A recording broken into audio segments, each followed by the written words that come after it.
உலகெங்கும் பரவி வாழ்கின்ற தாய் தமிழ் உறவுகள் டிஎன் மீடியாவுக்கு ஆதரவு அளித்து வருகின்ற நல் உள்ளங்கள் அனைவருக்கும் பாலமுரளிவர்மனின் அன்பு வணக்கம். மரியாதைக்குரிய தயாரிப்பாளர் கே ராஜன் அவர்கள் அடையாறு ஆற்றில் குதித்து தற்கொலை செய்து கொண்டு உயிரிழந்த செய்தி தமிழ் திரையுலகம் மட்டுமல்லாது தமிழ்நாடு முழுவதும் பேரதிர்ச்சியை ஏற்படுத்தியிருக்கிறது. ஐயா ராஜன் அவர்களுக்கு எனது கண்ணீர் வணக்கத்தை உரித்தாக்குகிறேன். 85 வயது முதியவர் மிக தீரத்தோடு தைரியமாக துணிவாக தமிழ் திரையுலக சிக்கல்கள் குறித்து வெளிப்படையாக இசை வெளியீட்டு விழாக்கள், திரைப்பட விழாக்கள் எல்லாவற்றிலும் தன் மனதுக்கு பட்டதை, தான் சரி என்று நம்புவதை, வெடிப்புற பேசுவதை வழக்கமாக கொண்டிருந்த மரியாதைக்குரிய கே ராஜன் அவர்களின் இந்த அதிர்ச்சி தருகின்ற முடிவு என்பது ஏன் இப்படியான சிக்கலுக்குள் தமிழ்நாடு திரைப்படத்துறை சார்ந்த தயாரிப்பாளர்களும் கலைஞர்களும் பல்வேறு பிரிவினரும் அவ்வப்போது தற்கொலையை நோக்கி செல்கிறார்கள் என்கிற கேள்வியை எழுப்பியுள்ளது. வாழ்க்கை தருகின்ற அழுத்தங்கள் மற்றும் குடும்பத்தினரால் நடத்தப்படுகின்ற போக்குகள் மற்றும் அவர்கள் ஏற்கனவே திரைப்படம் தயாரித்து அதன் மூலமாக சந்தித்திருக்கின்ற நட்டங்கள், கடன்கள், பணம் தொடர்பான பல்வேறு சிக்கல்கள் அவர்களுடைய இயல்பான வாழ்க்கையை மிகுந்த நெருக்கடிக்கு உள்ளாக்குகிறது என்பது பலராலும் பேசப்படுகிறது. பல்வேறு தயாரிப்பாளர்கள், நடிகர்கள் என்று பலரும், குறிப்பாக இளம் நடிகைகள் உள்பட, சின்னத்திரை நடிகைகள் உள்பட அடிக்கடி தற்கொலை செய்வதை நாம் பார்க்க முடிகிறது. அத்தகையதொரு கொடுமையான நெருக்கடிக்குள் ஏன் அவர்கள் ஆளாகிறார்கள் என்கிற கேள்வியும் அவ்வப்போது எழுந்து அடங்குகிறது. பொதுவாகவே எல்லா தரப்பு அழுத்தங்களையும் எதிர்கொள்கிறவர்களாக அவர்கள் வாழ்க்கை முறையை அமைத்துக் கொள்கிறார்கள் என்பதுதான் இதனுடைய சிக்கல் நீடிப்பதற்கு காரணம் என்று உளவியல் ஆலோசகர்கள் சொல்கிறார்கள். பெண்களுக்கு இருக்கின்ற அழுத்தங்கள் என்பது வெளிப்படையான ஒன்றாக இருக்கிறது. அது பற்றியெல்லாம் இப்பொழுது செய்திகள் வர தொடங்கி இருக்கின்றன. என்றாலும் இது போன்ற 85 வயது பெரிய மனிதர் ஒருவர் ஏன் தற்கொலை செய்து கொள்ள வேண்டும்? பல ஆண்டுகளுக்கு முன்பாக திரைப்பட தயாரிப்பாளர் ஜி வெங்கடேஸ்வரன் அவர்கள் கூட தூக்கிலே தொங்கினார். அதைத் தொடர்ந்து பல்வேறு தயாரிப்பாளர்களும் இந்த சிக்கல்களை சந்தித்திருக்கிறார்கள். ஆனால் இவர் சங்கங்களில் செயல்பட்டார். எல்லா தரப்பிலும் எப்போதுமே உண்மையை பேசினார். எதை குறித்தும் கவலைப்படாமல் எப்போதும் திரையுலக சிக்கல்களை, அதிலும் சிறிய முதலீட்டு திரைப்படங்களை தயாரிக்கிறவர்களுக்கு இருக்கின்ற நெருக்கடிகளை வெளிப்படையாக பேசி வந்த ஒருவர் தனக்கு ஏற்பட்ட சிக்கலை அல்லது தனக்கு தனிப்பட்ட முறையில் ஏற்பட்ட மன அழுத்தங்களை பகிர்ந்து கொள்வதற்கு யாரும் இல்லாத நிலையிலா வாழ்ந்தார் என்கிற கவலை எங்கும் பரவி இருக்கிறது. தன்னுடைய மகிழுந்தில் புறப்பட்டு வந்தவர் அடையாறு ஆற்றில் அங்கே பாலத்தில் மகிழுந்தை நிறுத்த சொல்லி ஓட்டுநரிடம் சொல்லிவிட்டு இறங்கி சென்று நேராக குதித்திருக்கிறார் என்பது அதை மிக ஆய்வுக்குரிய ஒன்றாக இருக்கிறது. அது குறித்து விசாரணைகள் நடந்து வருவதாக தெரிகிறது.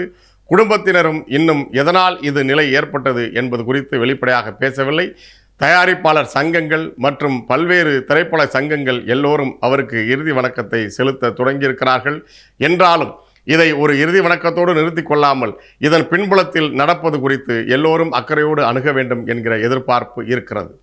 திரைத்துறை சார்ந்தே இன்னொரு விடயத்தையும் நாம் பேச வேண்டியிருக்கிறது. மரியாதைக்குரிய உச்ச நடிகர் ரஜினிகாந்த் அவர்கள் பத்திரிகையாளரை சந்தித்து ஒரு தன்னிலை விளக்கத்தை தந்திருக்கிறார். அவர் தமிழ்நாடு முதலமைச்சராக திரு விஜய் அவர்கள் தேர்ந்தெடுக்கப்பட்டதற்கு வாழ்த்து சொல்லவில்லை, அவருக்கு பொறாமை என்று எல்லோரும் சமூக வலைத்தளங்களிலும் பல்வேறு தளங்களிலும் பேசுகிறார்கள் என்பது மிகுந்த வேதனைக்குரிய ஒன்றாக இருக்கிறது. அப்படிப்பட்டவன் அல்ல இந்த ரஜினிகாந்த் கேவலமானவன் அல்ல என்று அவர் சொல்லுகின்ற இந்த நெருக்கடியை அவர்களுக்கு உருவாக்கியது யார்? ஏன் இந்த நிலை ஏற்படுகிறது? உச்ச நடிகர் என்கிற இடம் ஒவ்வொரு காலத்திலும் ஒவ்வொருவர் கையிலும் மாறி மாறி வந்திருக்கிறது. தியாகராஜ பாகவதர் தொடங்கி PU சின்னப்பா, கிட்டப்பா என்று தொடர்ந்து பிறகு எம்ஜிஆர் அவர்கள், ஐயா சிவாஜி கணேசன் அவர்கள் என பலரும் திரையுலகை ஆட்சி செய்திருக்கிறார்கள். திரையுலகிலிருந்து அரசியலுக்கு வர தொடங்கிய பிறகுதான் இப்படியான சிக்கல்கள் எப்போதுமே அதிகமாக ஆகியிருக்கின்றன. சூப்பர் ஸ்டார் என்கிற பட்டத்தை திரு ரஜினிகாந்த் அவர்களுக்கு மரியாதைக்குரிய தயாரிப்பாளர் அண்ணன் கலைப்புலி தானு அவர்கள் கொடுத்தார். அது ஒரு அன்பின் வெளிப்பாடு. சூப்பர் ஸ்டார் என்பது ஏதோ உலக அளவில் அங்கீகரிக்கப்பட்ட பட்டம் போல இவருக்கு பிறகு யார் சூப்பர் ஸ்டார் என்றெல்லாம் எப்போதுமே இங்கே விவாதங்கள் நடந்து கொண்டிருந்தன. அதனால்தான் அடுத்து வந்த நடிகர்களுக்கு அந்த சிக்கல், யார் அடுத்த சூப்பர் ஸ்டார்? நாங்கள் தான் சூப்பர் ஸ்டார், அவரை விட எங்களுக்கு வணிகம் அதிகமாக இருக்கிறது, அவரை விட எங்களுக்கு சம்பளம் அதிகமாக இருக்கிறது, அவரை விட எங்களுக்கு வெளிநாடுகளில் விற்பனை அதிகமாக இருக்கிறது என்று அப்போ அவர் இல்லை சூப்பர் ஸ்டார், நாங்கள் சூப்பர் ஸ்டார் ஆகிவிட்டோம் என்று இவர்களாகவே ஆள் வைத்து பேச தொடங்கிய போது இந்த முரண்கள் கூர்மைப்படுத்தப்பட்டன. ஆனால் எப்போதுமே அவர்தான் சூப்பர் ஸ்டார் என்று ஒரு தரப்பும், இல்லை இப்போது இவர்தான் சூப்பர் ஸ்டார் என்று ஒரு தரப்பும், யாரோ ஒருவர் தனியான ஒரு தயாரிப்பாளர் அன்பின் மிகுதியால் புரட்சி கலைஞர் என்று விஜயகாந்த் அவர்களுக்கு பட்டம் கொடுத்தார். இப்படி பல பேருக்கு பட்டங்களை கொடுப்பது என்பது அது ஒரு இந்த அடைமொழி நோய் இந்த தமிழ் சமூகத்தில் எப்படி பரவி இருக்கிறது என்பதுக்கு இதற்கு ஒரு மிகச்சிறந்த எடுத்துக்காட்டு. ஈவேரா அவர்களை ஈவே ராமசாமி என்பது அவருடைய இயற்பெயர் என்றாலும் கூட அவரை பெரியார் என்றுதான் குறிப்பிட வேண்டும் என்று இங்கே பகுத்தறிவு பேசியவர்கள் கூட எப்போதுமே பிடிவாதமாக பேசுவார்கள். அது ஒரு பட்டம் தான்.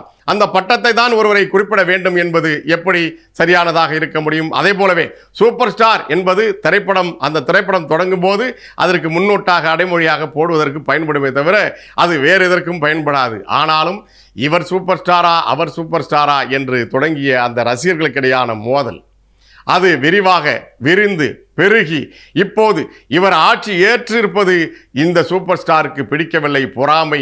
அதனால் அதை தடுப்பதற்கு அவர் வேலை செய்தார், திமுக அதிமுக கூட்டணி ஆட்சி அமைவதற்கு அவர் ஏற்பாடு செய்தார் என்றெல்லாம் மிக அவதூறாக அபாண்டமாக பேசுகின்ற நிலைக்கு கொண்டு வந்து விட்டிருக்கிறது. அதனால்தான் திரு ரஜினிகாந்த் அவர்கள் வானூர்தி நிலையத்திற்கு வந்து இறங்கிய போது பத்திரிகையாளர்கள் இல்லை, நான் போகும்போதும் பத்திரிகையாளர்கள் இல்லை, எனவே தான் நான் வீட்டிற்கு வரவழைத்து இதை சொல்ல வேண்டியிருக்கிறது, நான் சொல்லாவிட்டால் அது உண்மை என்று ஆகிவிடும் என்று இப்படி ஒரு விளக்கத்தை சொல்ல வேண்டிய நிலைக்கு தள்ளப்பட்டிருக்கிறார். இது மிக மோசமான ஒரு நிலை. இது ஒரு இயல்பான ஒன்று. ஒரு நடிகர் தேர்தலில் நின்றார், வென்றார், ஆட்சி அமைத்திருக்கிறார், அதற்கு எல்லோரும் வாழ்த்து சொல்லுகிறார்கள்.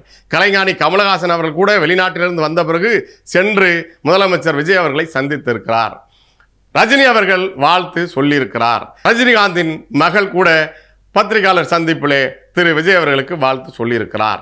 இதை எப்படி ஒரு தனிநபர் மீதான தாக்குதலாக, அவருக்கு பொறாமை, இது ஏன் இசை வெளியீட்டு விழாக்களில் மாறி மாறி கருத்துக்களை பகிர்ந்து கொள்வதற்காக ஒவ்வொருவரும் கருத்தை சொல்லும் போது இவர் அவருக்கு பதில் சொன்னார், அவர் இவருக்கு பதில் சொன்னார் என்று இந்த ஊடகங்களும் வலையொலிகளும் அதை ஊதி பெருக்கியதன் விளைவாக இரண்டு நடிகர்களுக்கு இடையே கடுமையான போட்டியும் மோதலும் இருப்பது போல ஒரு தோற்றத்தை உருவாக்கியதன் விளைவாக இன்றைக்கு ஆட்சி அமைத்த பிறகும் அதற்கு எதிராக ரஜினிகாந்த் அவர்கள் இருக்கிறார், அதை தடுப்பதற்கு முயன்றார் என்கிற அளவுக்கு ஒரு தவறான செய்திகளை பரப்பி அவர் பதில் சொல்ல வேண்டிய நெருக்கடியை உருவாக்கி இருக்கிறார்கள்.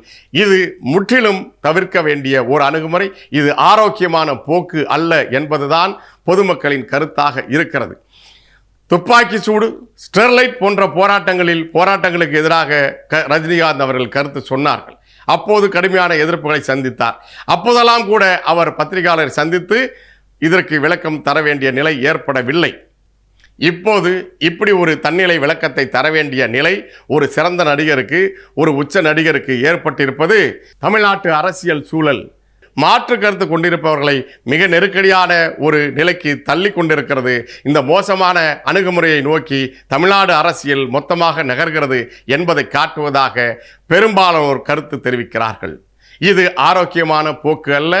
இது தொடக்கத்திலேயே புறம் தள்ள வேண்டிய, அப்புறப்படுத்த வேண்டிய ஒரு போக்கு என்று பலராலும் கருதப்படுகிறது. அனைத்திந்திய அண்ணா திராவிட முன்னேற்ற கழகத்தில் மீண்டும் ஏற்பட்டிருக்கிற இந்த சலசலப்புகள், பிளவுகள் ஒவ்வொரு முறையும் யாரால் அந்த கட்சி உடைக்கப்படுகிறது என்கிற பல கோடி மதிப்பிலான கேள்விகள் எழுவது வழக்கம்.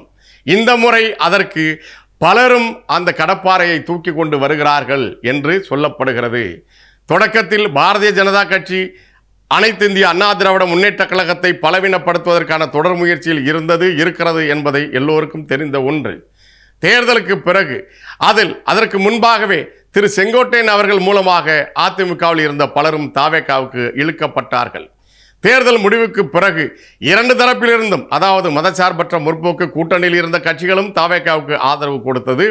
அதே போல அனைத்து இந்திய அண்ணா திராவிட முன்னேற்ற கழகத்தின் ஒரு பிரிவினர் திரு சி.வி. சண்முகம், திரு எஸ்.பி. வேலுமணி போன்றவர்கள் தலைமையில் மொத்தமாக 25க்கு மேற்பட்ட சட்டமன்ற உறுப்பினர்கள் தாவேகாவுக்கு ஆதரவு தர தயாராக இருக்கிறார்கள், இப்போதும் இருக்கிறார்கள். அதில் தான் பிளவு நீடிக்கிறது, கட்சி உடைகிறது, எடப்பாடி பழனிசாமி அவர்களின் கட்டுப்பாட்டிலிருந்து கட்சி விலகுகிறது என்றெல்லாம் பேசப்பட்டு கொண்டிருக்கிறது. அதற்கான காட்சிகளும் நடந்து கொண்டிருக்கின்றன. ஆனாலும் காங்கிரசும் அனைத்திந்திய அண்ணா திராவிட முன்னேற்ற கழகத்தை பலவீனப்படுத்துகின்ற வேலையை செய்கிறது என்ற ஒரு பேச்சும் பரவலாக இருக்கிறது. அதை உறுதிப்படுத்தும் விதமாக திரு திருமாவளவன் அவர்கள் இப்போது பேசியிருக்கிறார். அதாவது தமிழக வெற்றி கழகத்திற்கு விடுதலை சிறுத்தைகள் ஆதரவு கடிதத்தை கொடுத்த பிறகும் கூட நீங்கள் ஆதரவு கடிதம் கொடுத்தது பரவாயில்லை, ஆனாலும் செய்தியாளர்களை சந்திக்காதீர்கள், நாங்கள் உங்களை முதலமைச்சராக ஆக்க முடிவெடுத்திருக்கிறோம், நீங்கள் முதலமைச்சர், திரு எடப்பாடி பழனிசாமி அவர்கள் துணை முதலமைச்சர் என்று பேசினார்கள். அவர் சொல்கிறார் திருமாவளவன் அவர்கள், திமுக அதிமுக தரப்பிலிருந்து எனக்கு ஒரு அழைப்பு வந்தது, நீங்கள் செய்தியாளர்களை சந்திக்க வேண்டாம் என்று சொன்னார் என்று சொல்லப்பட்டதாக குறிப்பிடுகிறார். நான் கும்பிடு போட்டுவிட்டு என்னை விட்டுவிடுங்கள், எனக்கு அதில் உடன்பாடு இல்லை என்று சொன்னதாக இப்போது சொல்கிறார். திமுக அதிமுக தரப்பிலிருந்து பேசப்பட்டதாக சொல்கிற திரு திருமாவளவன் அவர்கள் யார் பேசினார்கள் என்பதையும் வெளிப்படையாக சொல்லியிருக்கலாம். ஆனால் இப்போது சி.வி. சண்முகம் அவர்கள் தரப்பு எடப்பாடி பழனிசாமி அவர்கள் மீது வைக்கிற குற்றச்சாட்டுக்கு பலம் சேர்க்கிற விதமாக திரு திருமாவளவன் அவர்களும் வேலை செய்கிறாரா? அதிமுக உடைவதை, சுக்குநூறாவதை பாரதிய ஜனதா கட்சி செய்கிற அந்த வேலையை செய்வதற்கு இவரும் இணக்கமாக அவர்களோடு ஒத்து போகிறாரா என்பதெல்லாம் பல்வேறு கேள்விகள் எழுகின்றன. அதிமுக சிதற வேண்டும், எடப்பாடி பழனிசாமி அவர்களின் தலைமை மாற்றப்பட்டு யார் கையில் வேணாலும் அந்த கட்சி போனால் மீண்டும் அந்த கட்சி இல்லாமல் ஆக்குவதற்கு எளிதாக இருக்கும் என்று பாரதிய ஜனதா கட்சி நினைக்கிறது, காங்கிரஸ் நினைக்கிறது, திராவிட முன்னேற்ற கழகம் நினைக்கிறது, தாவேகா இன்னும் தீவிரமாக அதற்கான வேலைகளை செய்கிறது. திமுகவுக்கும் தாவேகாவுக்கும் போட்டி என்று சொல்லி தேர்தலை சந்தித்தவர்கள் தேர்தலுக்கு பிறகு அதிமுகவை அழிக்கின்ற வேலையிலே மிக பலமாக மிக வேகமாக இயங்குகிறார்கள். அதற்கு செங்கோட்டையனும் திரு ஆதவ் அர்ஜுனா அவர்களும் மிக முனைப்பாக வேலை செய்கிறார்கள் என்று சொல்லப்படுகிறது. அதற்கு தூவம் போடுகிற சி.வி. சண்முகம் அவர்கள் எஸ்.பி. வேலுமணி அவர்களின் தரப்பை பலப்படுத்துகிற வேலையை ஏன் திருமாவளவன் அவர்கள் செய்கிறார்? அப்போது பேசப்பட்டதை இப்போது ஏன் சொல்கிறார்? இதுபோல பல்வேறு கூட்டணிகள் அமைக்கப்பட்ட போது திராவிட முன்னேற்ற கழகத்தின் மதசார்பற்ற முற்போக்கு கூட்டணியிலே அங்க வைத்த போது பேசப்பட்டதெல்லாம் இதே போல அவர் வெளிப்படையாக பேசுவாரா? மக்கள் நல கூட்டணி ஏன் அமைக்கப்பட்டது என்று அவர் வெளிப்படையாக சொல்வாரா? பாரதிய ஜனதா கட்சியோடு சேர்ந்து இவர்கள் தேர்தலை சந்தித்த போது 2009 இனப்படுகொலை நடந்த இந்த மே 18ஆம் நாள் இன்றைக்கு இந்த இனப்படுகொலை நடந்து முடிந்த அதே காலகட்டத்தில் காங்கிரஸோடு சேர்ந்து காங்கிரசும் திமுகவும் அந்த கூட்டணியோடு சேர்ந்து தேர்தலை சந்தித்த போது பேசப்பட்டதெல்லாம் திருமாவளவன் அவர்கள் வெளிப்படையாக பேசுவாரா என்று கேள்விகள் எழும்புகின்றன. ஒவ்வொரு முறையும் இப்போது இதை சொன்னார்கள், அப்போது அதை சொன்னார்கள் என்று சிக்கல்கள் உருவான பிறகு வெளிப்படையாக பேசுகிற இவர்கள் ஏன் முன்னதாகவே சொல்வதில்லை? அப்போது நோக்கம் திமுகவோடு சேர்ந்து அல்லது பாஜகவோடு சேர்ந்து அல்லது காங்கிரஸோடு சேர்ந்து அல்லது தாவேகாவோடு சேர்ந்து அதிமுக என்கிற அந்த தமிழரின் தலைமையிலான அந்த கட்சியை உடைக்கின்ற வேலையை செய்வதற்கு அனைத்திந்திய அண்ணா திராவிட முன்னேற்ற கழகம் என்கிற அந்த கட்சியை, இன்றைக்கு தமிழர் தலைமையில் இருக்கின்ற அந்த கட்சியை உடைக்கின்ற அந்த வேலைக்கு திரு திருமாவளவன் அவர்களும் தன்னுடைய பங்களிப்பை செய்கிறாரா என்கிற ஐயம் எல்லோருக்கும் எழுந்துள்ளது. தமிழக வெற்றி கழகத்தை பலப்படுத்துவதற்காக இங்கு வேறு எந்த கட்சிகளும் இருக்கக்கூடாது என்று அவர்கள் கருதலாம். ஆனால் இப்போது ஆதரவு கடிதம் கொடுத்துவிட்டு நாங்கள் ஆட்சி அமைக்க தான் ஆதரவு தந்திருக்கிறோம், ஆனால் திமுக கூட்டணியில் தான் தொடர்கிறோம் என்று சொன்ன இவர்கள் இப்போது தமிழக வெற்றி கழகத்தை பலப்படுத்துகிற மற்ற கட்சிகளை பலவீனப்படுத்துகிற வேலையை செய்கிறார்களா என்கிற கேள்வியும் எல்லா திசைகளிலிருந்தும் எழும்புகின்றன. இதற்கெல்லாம் பொறுப்போடு பதில் சொல்ல வேண்டியது இந்த குழம்பிய குட்டையில் மீன் பிடிக்கலாம் என்று காத்திருக்கின்ற இவர்களுக்கான பொறுப்பாக இருக்கிறது. மீண்டும் வேறு ஒரு தலைப்பில் பேசுவோம், அலசுவோம். இது போன்ற அரசியல் நடப்புகளை உடனுக்குடன் தெரிந்து கொள்ள டிஎன் மீடியாவோடு இணைந்திருங்கள். நன்றி, வணக்கம்.